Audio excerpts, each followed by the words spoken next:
Бүгдээрээ сайн байцгаана уу? Шимжлэхээр ахин уулзж байгаадаа баяртай байна. Өнгөрсөн 7 хоногт хэдүүлээ баяр наадам болсны дээр манай гэр бүлийнхэн нас 3 хүн салхин цэцэг өвчнөр өвчлсөн учраас ерөнхийдөө хүүхдүүдэд асрах зорилготойгоор өнгөрсөн 7 хоногийнхаа бичлэгийг алгассан. Тэгээд энэ удаагийнхаа дугаарыг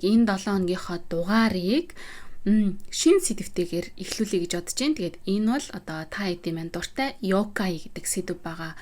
Йога, юрэ гэх сэдвүүдийн талаар би өмнө нь одоо хэд хэдэн цуврал бичлэгүүд хийжсэн шүү дээ, тий. Юрэ гэдэг маань ерөнхийдөө одоо жоохон тийм сүнслэг төрлийн сүнс маягийн зүйлсүүд байгаа шүү дээ. Йога гэдэг нь болохоор арай жоохон одоо нэг тийм буг гэх юм бол одоо тий нэг тиймэрхүү арай нэг сүнсийг бодох юм бол чөтгөр домгийн нэг тийм домгийн амьтад гэж хэлж болохоор тийм амьтад одоо ер нь хвчлэн эсвэл тэрэнд нь хүн ч гэсэн багцдаг байгаад байгаа. Тэгэхээр энэ сэдвүүдийн талаар яагаад ярьдаг вэ гэх юм бол энэ Японд бол өөрөө одоо энэ сүнс чөтгөр бугийн талаарх яриа бол одоо тийм домог аман ярианууд бол маш ихтэй байдаг. Тэгэхээр тэр нь одоо өөрсдийнх нь соёлын нэг хэсэг байдаг. Янз янзын наадам, баяр, фестивалуудаар одоо энэ одоо амьцтай ч юм уу те гаргаж одоо шүтэж тахих гэхээсээ илүүтэй одоо баясгах аргадах гэдэг ч юм уу те тиймэрхүү юмнууд маш их байдаг.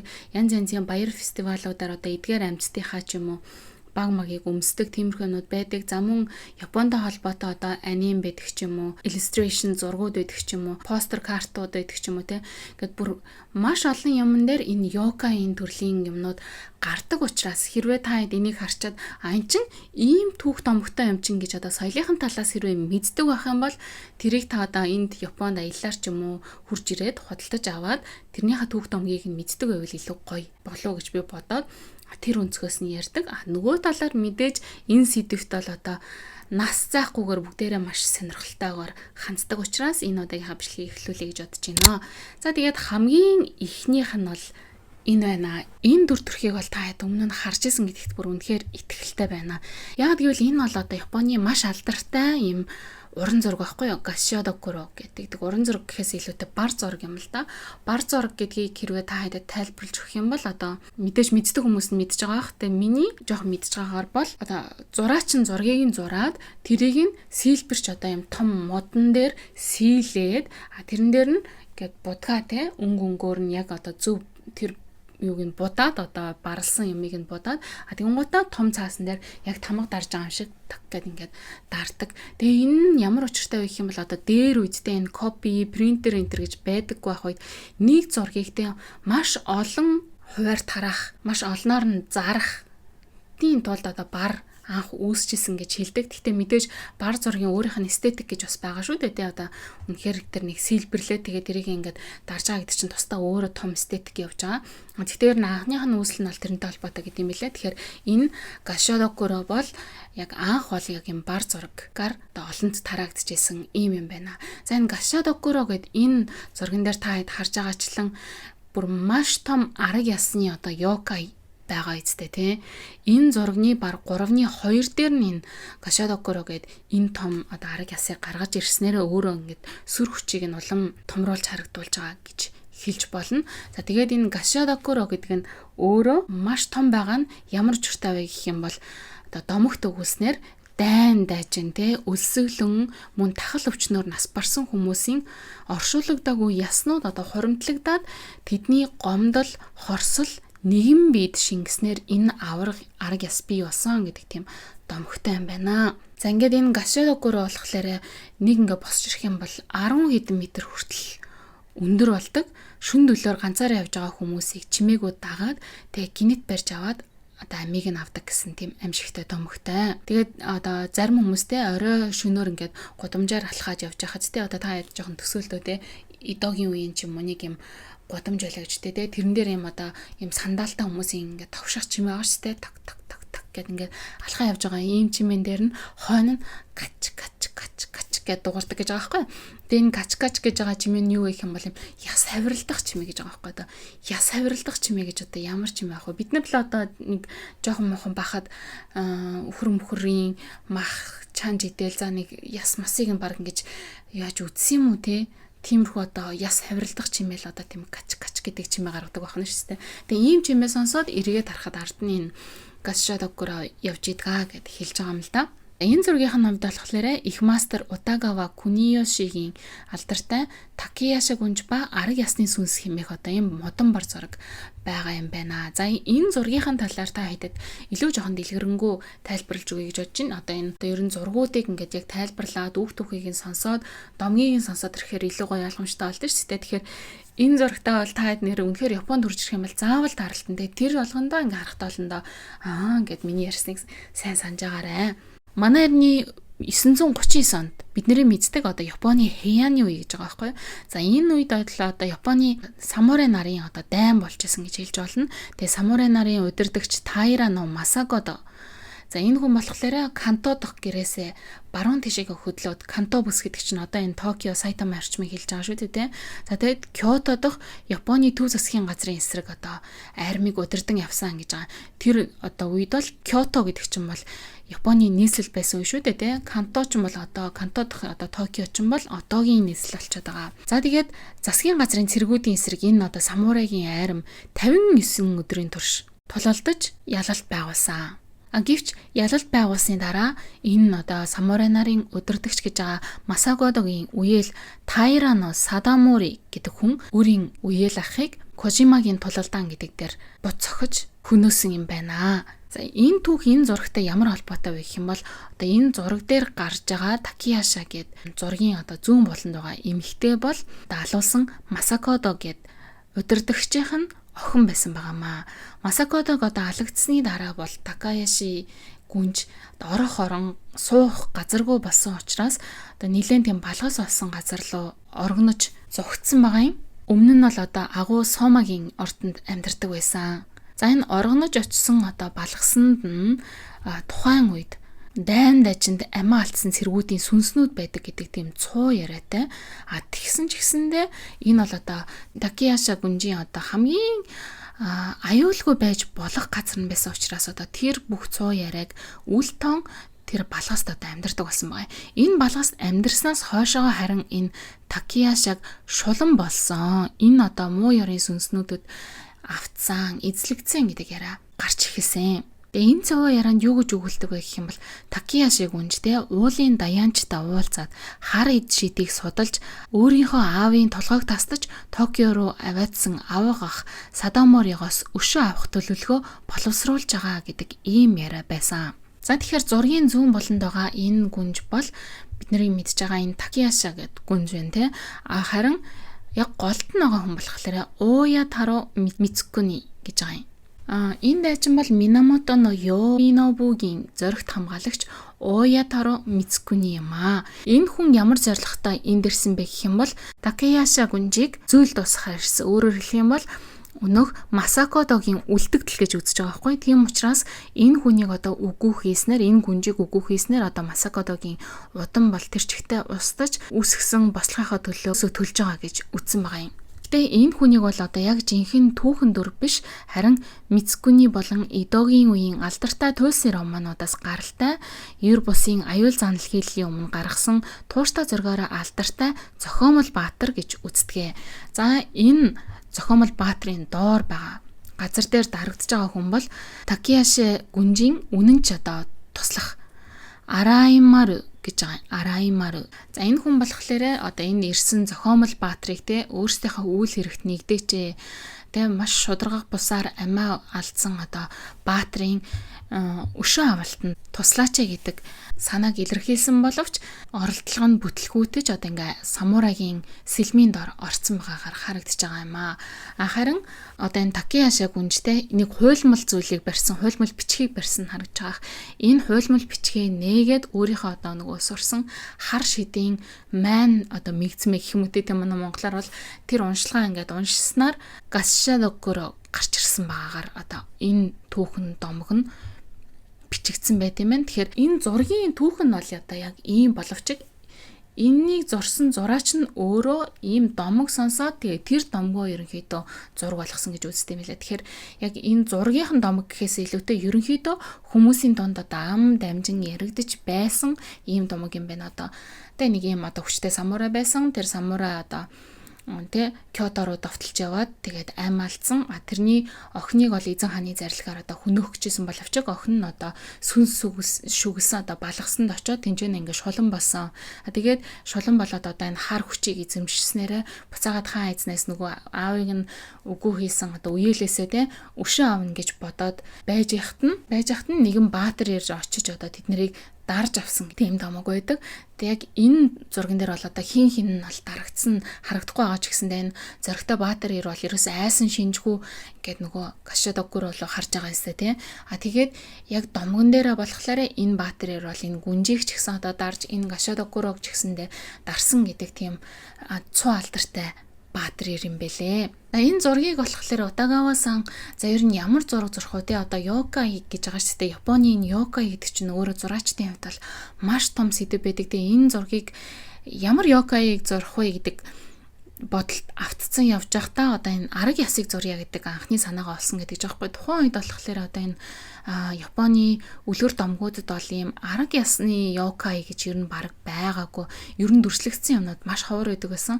Тэгэнгუут нь жоохон өрнөдөд болохоор те арга яс чинь жоохон амар гэдэг утгаараа ер нь нэлээд байсан байгаа байхгүй. Тэгэхээр тэр өрнөдийн ямиг нэгдүгээрт ингээ оруулж ирсэн гэдгээрээ шин байсан. Нөгөө талаараа энэ арга ясыг зурхын тулд те тухайн үед Японд одоо орчуулагдаж орж ирсэн байсан, өрнөдөөс орчуулагдаж орж ирсэн байсан одоо арга ясны анатомийн бүтцийн тухайн номнуудыг ч юм уу те маш их уншиж судалж одоо яг энэ арга ясыг гаргаж одоо зурж исэн гэдэг юм лээ. Тэр утгаараа ингээ харахад ч гэсэндээ маш үнэмшилтэй болсон гэл тэгдэг юм билээ л дээ. Яг нэг тийм бодож юм шиг мөртлөө те яг нэг Японы өөрийнх нь тэр нэг онцлог шингэсэн.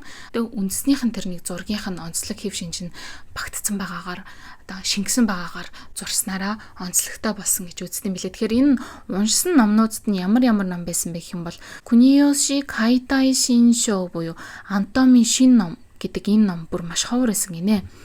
За мөн Германы эмч Йохан Адам Кулмусийн Идогийн эмч, за мөн Эрдэмтэн Сугита Кимпакугийн Япон хэл рүү орчуулсан 40 модон сэлбэртэй шинжлэх ухааны зурагтай ботном гэд эдгээр зургнуудаас одоо энэ Утагава-сан бол өөрийн энэ бүтээлийг хийх анхны санаагаас авч исэн гэж үздэм билээ. Тэгээд энэ одоо санаан дээр нэмээд Такияша химээ одоо Такияша гүнжин те домгийг аваад тэгээд энэ алдартай бүтээлээ төрөвжсэн гэдэг тэгдэм билээ. Тэгээд энэ нь бол одоо Америкийн Honolulu гэсэн баг шүү.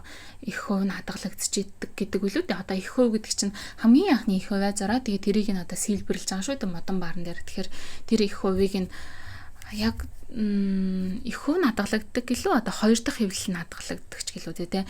Тэгээ одоо энэ модон бар чинь одоо жишээ нь яг 100% гаргалаа гэж тахад тэр үзүүр дээр нь доор нь 1 2 3 гэдэг ингээд дугаарлаа авсан мэдээж. Тэгэхээр та тэрвээ музей ч юм уу те уран зургийн галерейд очиод зургууд үзээд модон бар гэсэн тийм байх юм бол энэ хиздэг бүтээл нь гэдгийг харах юм бол бас маш гоё. Тэгээд эхнийх байх тусмаа те нэгд хоёр дахь ч юм уу эхний арга дотроо байхцсан илүү үнцэнтэй энэ төр гэд бас тийм нарийн юмнууд байд юм бэлээ. За хоёрдугаарт нь болохоор Нурай Хён гэж байгаа. Энэ бол одоо Японы хамгийн алдартай йогайнуудын нэг маш одоо аниме мөн дээр бол нэлээд гардаг да нэг том толгойтой нэг ийм ир байгаа. За энэ зургийн та эзтэй харуулъя.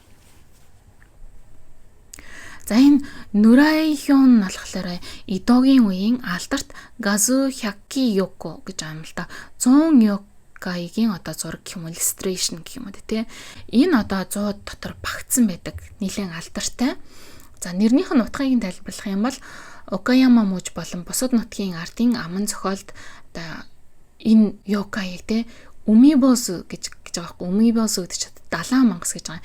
Энэ далаа мангастай төстэй далаа төвдөг Yokai гэж ярьдаг байсан. Тэ Умибосугийн талаар ингээд та хэдэд бас хальт зургийг харуулчих. Энэ арай жоохон өөр боловч ер нь бол ингээд загсчид явж байхад нэг юм бөөрийнхи юмнууд усан дотор ингээд сэлж явж байгаад ингээд гинт алга болчдөг гэж байгаа байхгүй. Амар тийм төөрөгдөөсөн яг харсан гэхдээ ингээд алга болчдөг. Одоо тэднүүсийг болохоор Умибосу гэж нэрлэдэг. Тэгээ далаа мангастай төстэй хөвдөг Yokai гэж ярьдаг байсан. За тэгээд энэ нэр нь болохоор Нурай гэдэг нь болохоор гулгамтгай.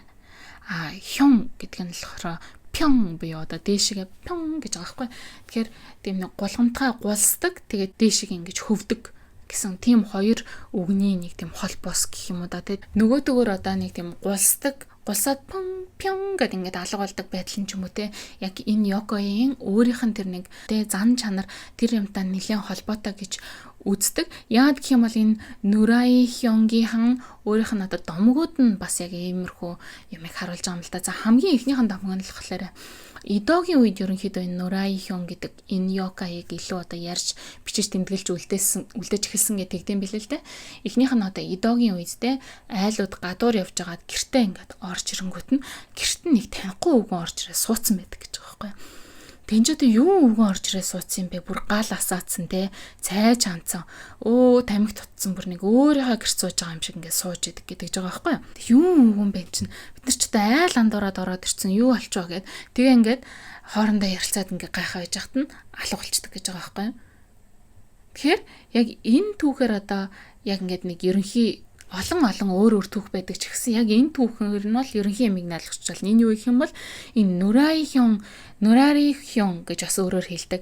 Нурай Хён болохоор айлд ингээд яг өөрийн юм шиг ороод ирдэг тийм нэг өвгөний йокай гэж байгаа байхгүй өвгөн. Гэтэ энэ амар эвгүй байгаа юм шиг надад бас амар эвгүй санагдаад байгаа байхгүй.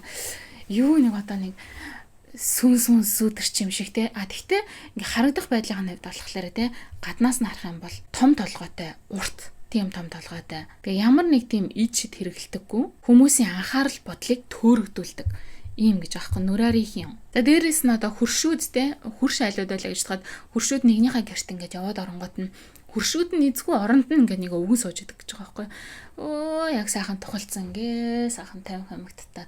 Тэгэхээр ч одоо юу үгүй эднээс сууж идэг үлээ. За айлчин гिच ирсэн байлгүй дээ гэдэг ингээ гараа явчингууд нь дараа нь одоо нөгөө эзэгтэйгээс нь асуудаг ч юм уу тэгэхгүй өчтөр танаа чи ямар өвгөн байв гэнгүүт нь юу яриад таа манай чи өчтөр эзгүй байсан шүү дээ ямар ч өвгөн байгаагүй гэдгийгүүд нь Нурари Хён иржтэй гэд тэгж ярьдаг гэдэг ч байгаа байхгүй юу. Жоох эвгүй байгаа сте. Зарим хүмүүс болохоор одоо цайны йокай гэж энэ Нурари Хён хэлдэг гэдэг ч байгаа. Кансай нутгийн аман ярианд болохоор Нурари Хён оройн хоолны үеэр айлд орж ирээд өнөөдөр өстө халуун байна да гэдэг гэж байгаа. Кёаци дэснэ гэдэг ч юм уу. Нэг тиймэрхүү энгийн яриа өрнүүлээд орж ирдэг. Тэгээ энэ одоо үгүй юу үгэн танамхаараад одоо мэдэмхээрээд ороод ирвдээ. За одоо хуршийн л хүн юм бэлгүүдээ гэл оруулаад цайлаад одоо сууж идэл гинт ингээ алга болчихдаг гэж байгаа байхгүй. Тэнгуут нь юм нэг цайны юм нэг йога юу юм байна да. Элдэг одоо муу юм байхгүй. Тэгвэл ер нь л хүмүүсийг ингээ хуураад зайлдаад ингэдэг нэг тийм гинт алга болдог ийм нэг йога байна гэдэг яриа тэр Эдогийн үед одоо энэ олон хүмүүс ингээ яриад эхлэнгүүт нь гарч эхэлсэн байгаа байхгүй. За дээрэс нь шүн далайн эргээс ирдэг өвгөн гэдэг бас нэг юм хууч яриа байт юм байна л да. Энэ гэхдээ нэлийн ховор хувилбар гинэ. Өмнө ярьсанчлан те зарим тайлбарт Нурари Хён бол анх далайн йокай байсан гэж өгүүлдэг. Манантай шүн загасчдын тосгонд гарч ирээд айлуудаар хисэж үүр цайхаас өмнө буцаад тэнгис рүү явдаг байсан. Ингэж айлуудаар хисэхдээ одоо тамхи татаж цай уугаад явдаг байсан гэдэг. Тэгээ Нурари буюу гулгамтгай халтармаар гэдэг тэр хэсэг нь ч гэсэндээ өөрөө энэ одоо далайтай холбоотой учраас бас ингэж гардаг байж магадгүй гэд хэлж байгаа юм. Гэхдээ Нурари Хёнгийн одоо нэг онцлог юм бол хизээч айлын хаалга эвдэж ордоггүй. Ерөнхийдөө энэ айлын эзэн хинбэ гэдгийг юм бүр эргэлцэлтэн тэнд нь ингэ сууж агаад гарч явдаг гэдэг юм л да. Ийм сонин одоо йокай байна. За ингээд Нурари Хён болохоор ерөнхийдөө тэр нэг хөгжлийн явц гэж байгаа юм л да. Ер нь Японд одоо йокаюудын үлгэр домог гэдэг ч юм уу те. Тэр бүгд дээрээ хөгжлийн явц гэж байгаад байгаа юм л да. Анх тий аман яриа байсан те нэг тим юм байдаг шүү гэд ингээд аман яриа байжгаад тэрийгэ дараачийн хэмжээнд одоо Эдогийн үе байдаг ч юм уу те. Хэяны үед ингээ хүмүүс жоохон бичиж тэмдэглэж үлдээж байгаа юм л да. Иймэрхүү юм байдаг. Тэнгуутаа тэрний дараачих нь Мэйжигийн үед болоод ирэнгүүт нь өшөө жоохон нэмэгдээ те. Тэнгуутаа өнөөдрийн энэ орчин цагт болоод ирэхлээр одоо анимууд тэр бүр илүү хөгжөөд бүр янз янзын чадвартай болдог ч юм уу те. Ингээд ер нь бол ингээ хөгжөө явдаг. Тэнгуут зарим судлаачид болохоор энд нь маш дургу байдаг. Яагаад гэх юм бол үгүй ер нь тийм одоо анх бол тийм байгаагүй маа. Одоо бүр ингээ хитрхийн ингээд өөрчлөөд ингэчлээ гэдэг тэнгуут зарим одоо энэ йокай судлаачид болохоор үгүй одоо энэ йокай гэдэг юм чинь те ер нь хөгжөөд явахт гимгүү хөгжөөд явхад одоо ялчгүй цаг хугацаа өөрчлөгдөөд нийгэм өөрчлөгдөөд ах чи одоо йога хийж гисэндээ өөрчлөгдөхгүй яах юм бэ гэж одоо тэр тайлбарлаж байгаа байхгүй. Нөгөө хэсэг нь болохоор тэр домог зүй гэдэг юм чин тэр домгороо те яг үннээр ингээд үлдэх хэвээр үннээр үлдээд хүмүүст ингээд уламжлагдаад явах хэвээр болохоос биш хитрхийн ингээд өөрчилж шинчлээд ингээд бүр танигдахгүй болгоод байна штэ гэдэг тийм юм ярьж байгаа байхгүй. Аль аль нь бас аавштай байгаа юм аа. За тэгэнгүүт одоо энэ манай нүрарихион тэ нүрарихион ч болохоор орчин үед тэ яаж өөрчлөгдсөн анх болохоор тэр бараг 70-аас гаралтай тэ 70 ам гусамтгай тим юм байсан гэдэг утгаар явж байгаад дараа нь болохоор айлт тэ урилгагүй ирдэг өөрийн эзэн юм шиг айшилж орж ирдэг өвгөний дүр гэж гарч ирж байгаа. Тэгэнгүүтээ тэрний дараа болоод ирэнгүүтээ бүр одоо баг бүх йогаинуудын босс нь болоо гараад ирж байгаа. Яагаад гэх юм бол хүссэн газараа гарч ирээд хүссэн газараа алга болдог. За тэгээд тэр одоо байж байгаа байдлын хувьд те маш төлөв даруухан юм төвшин те адгамата бүр маш олон янзаар хуурч чаддаг те одоо хүссэн дөрүүддээ орж чаддаг энэ төр гээд тиймэрхүү байдлуудыг нь үзэх юм бол ерөнхийдөө одоо бүх йогаи нарын ер нь босс юмаа гэдэг юм. За энэ босс гэдэг нь бол нэлийн сүүлд гарч ирсэн. Энэ дээр бол нэлийн маргаан дагуулсан гэж үздэг юм л. Тэгтэл одоо боссоор бол ингээл яваад байгаа юм л та. За тухайлах юм бол Мизуки Шигеругийн одоо ГГГ но гитаро гэдэг аним дээр нүрарихионы дүрслэл нь орчин үеийн pop соёлд бидний харж байгаа йогаг одоо бүтээхэд хамгийн чухал үүрэг гүйцэтгэсэн гэж үздэг. За энэ одоо аним дээр болохоор нүрарихион бол бүх ер бусын амьтдын дээд командлагч бөгөөд одоо йогай шүнийн жагсаалын удирдагч юм аа гэж тэгж байгаа юм л да. Тэгэхээр одоо жишээ нь энэ анимаас болоод тэгээ бүх йогай нарын командлагч босс юм аа гэдэг тэр шин ухаг түн гарч ирсэн гэсэн үг байна шүү дээ. За нэмж хэлэхэд йогай гэдгийг бас юу гэж тайлбарладаг вэ гэх юм бол Ками-сама гэж орчтой одоо бурхан те шинтогийн бурхан байгаа те. За мөн они гэдэг одоо чөтгөр байгаа те. Энэ хоёрын одоо тэрний голын ертөнц гэж үзээд байгаа юм л да. Яг нэг тийм одоо бурханч биш, чөтгөрч биш. Энэ хоёрын голын тэр сүнслэг бүсийг эзэлдэг хүмүүс юм аа. Одоо амьтад юм аа гэж Америкийн Сока их сургуулийн Азийн уран зохиолын профессор Джон Паул Келн хэлсэн байгаамаа. Тэд деважиндч тамдч байдаггүй. Харин уур хилэн хит даврал, шунал, хүмүүсийг хуурах хүсэл гэх мэт удаан хугацаанд хоримтлагдсан зүйлээс үүсдэг учраас хүний ертөнцид амьдардаг юмаа гэж тайлбарласан байгаа юм л да. Тийм сонирн байсан. Гэхдээ ер нь нэг юм арай нэг жоохон бодит амьдралтай жоохон ойрхон юм шиг те. Эсвэл одоо манай Монгол анхууц ч гэсэндээ те гэртээ ингээд сууж байхад нэг хүн орч ирээд ингээд гэрт суучаал гэрээ эзэн байгааг үл тоомсрлоод орж ирээд ингээ хойморч суугаад байгаад тах юм бол бас ингээ нэг амар гэдэг утгаараа ч юм уу яг нэг энэ илүү ойр тусаад исэн санагдсан штэ надаа. За хэдүүлээ ингээд 3 дахь сэдв рүү оръё. 3 дахь нь бол онюдо гэж байгаа. Онюдо.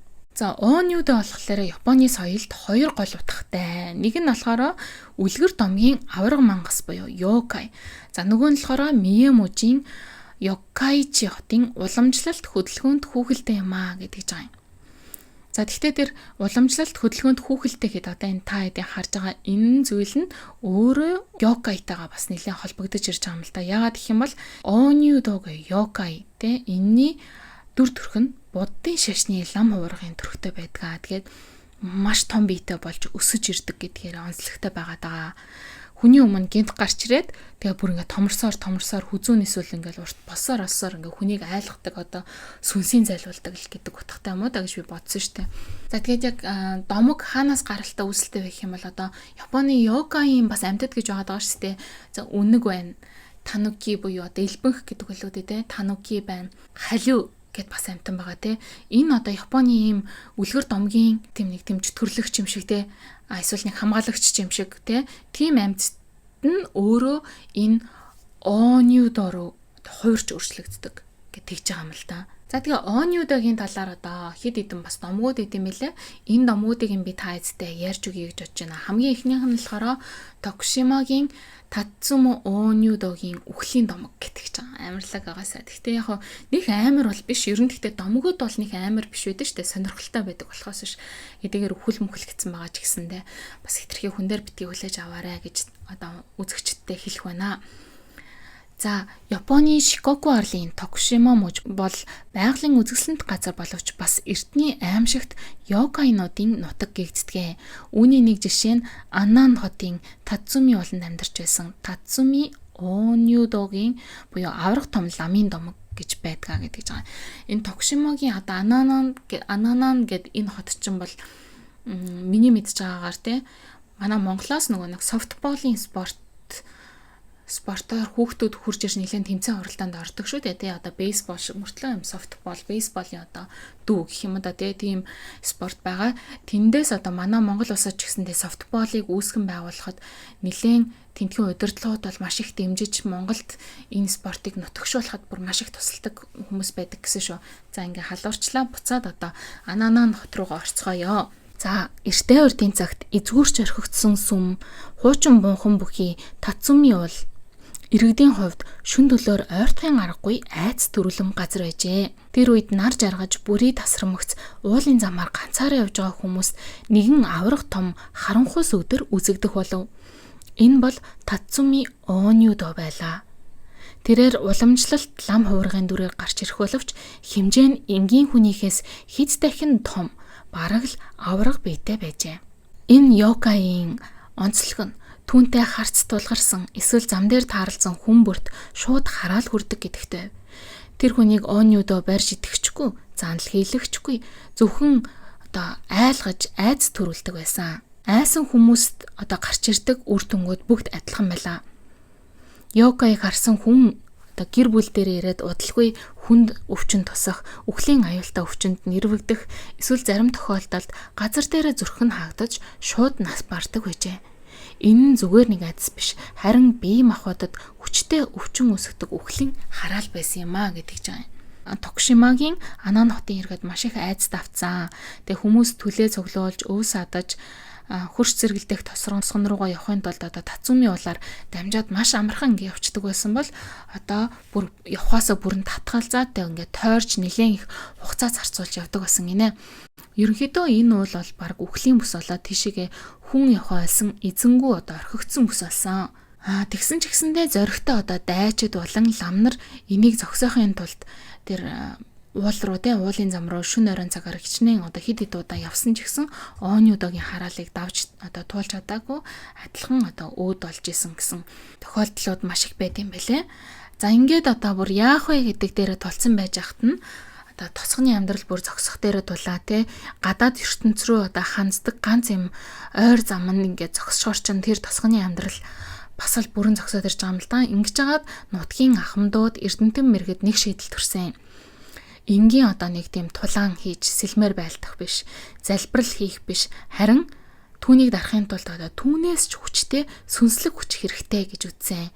Тэгээд Оньюдо гарч ирдэг байсан тэр уулын гол зам дээр тусгайлан бурхан залсан.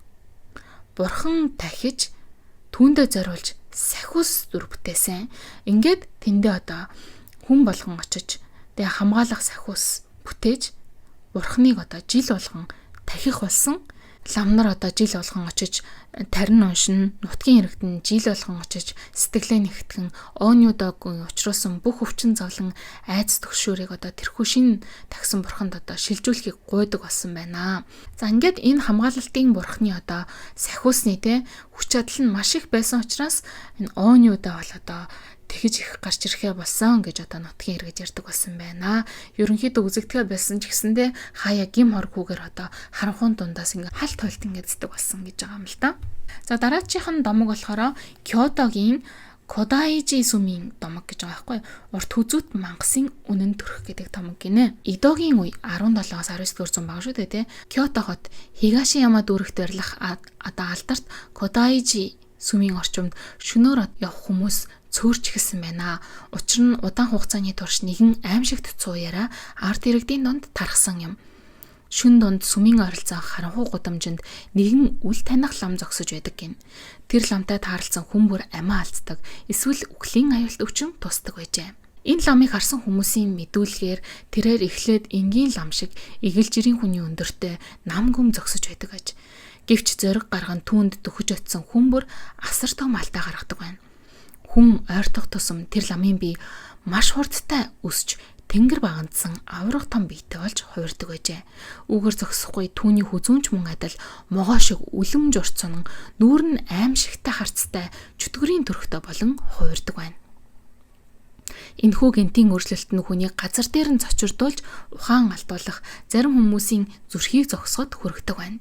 Гэхдээ одоо тэгээ яаж ч чадсан гэсэн ийм юм яг ингээд үнэхээр боддоор ингээд нүрээр харчих юм бол хүний одоо сэтгцээс ахуулаад яаж зүгээр ах вэ? Эрүүл байхад бас хэцүү шүү дээ. Тийм учраас ингээд хүмүүсийн сэтгцэд нөлөөлөөд тэрнээсээ болоод үхлийн хүчин тусаад ингээд өөд болдог байсан. Аль эсвэл хитрхи гинт ингэж айснаасаа болоод бас тухайн үедээ шууд ингээд зүрхэн зогсоод өгдөг байсан хүмүүс байдаг гэж байна. За энийг бас одоо яах вэ гэж одоо дараагийн ажлаа бодно штэ.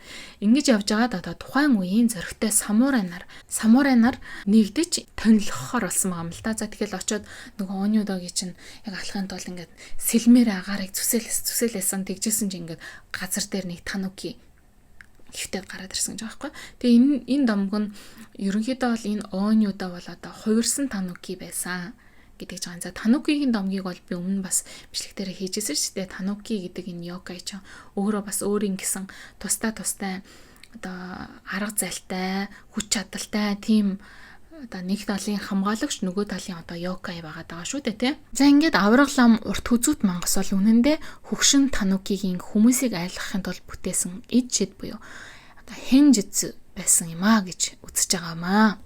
За ерөнхийдөө одоо оньюдогийн домгууд бол нэг иймэрхүү байт юм байна.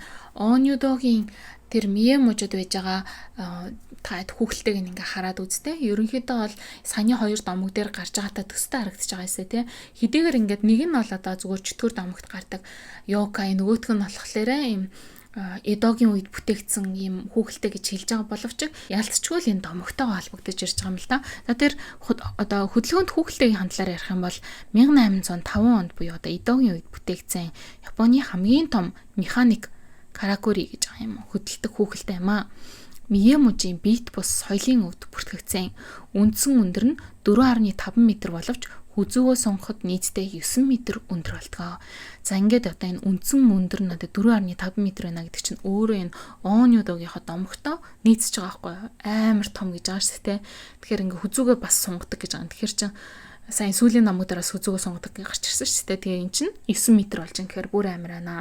За ингээд жил бүрийн 8 сард болдог дай йокайчи гэдэг одоо мацури байна л да. Наадмаар гарч ирээд хүзүүгээ сонгон нүдэ эргэлдүүлэн хөдөлж хүмүүсийг хөгжөөдгөө гэж байна. Йокайчи хотын албан ёсны бэлэг тэмдэг болох энэ коньюдогун гэдэг өхөрдөм үү те энэ дүр нь оньюдогийн хүүн гэсэн одоо тийм бэлэг тэмдэгтэйгээр явд юм байна. Тэгэхээр оньюдо бол яг биш. Гэхдээ оньюдогийн хөөрхөн хүү гэдэг ийм дүр төрхтэй имижтэй явдаг байх нэ. За иймэрхүү байна да. Өнөөдрийн бэлдсэн 3 йокаийн одоо түүх домог ерөнхийдөө ийм байна.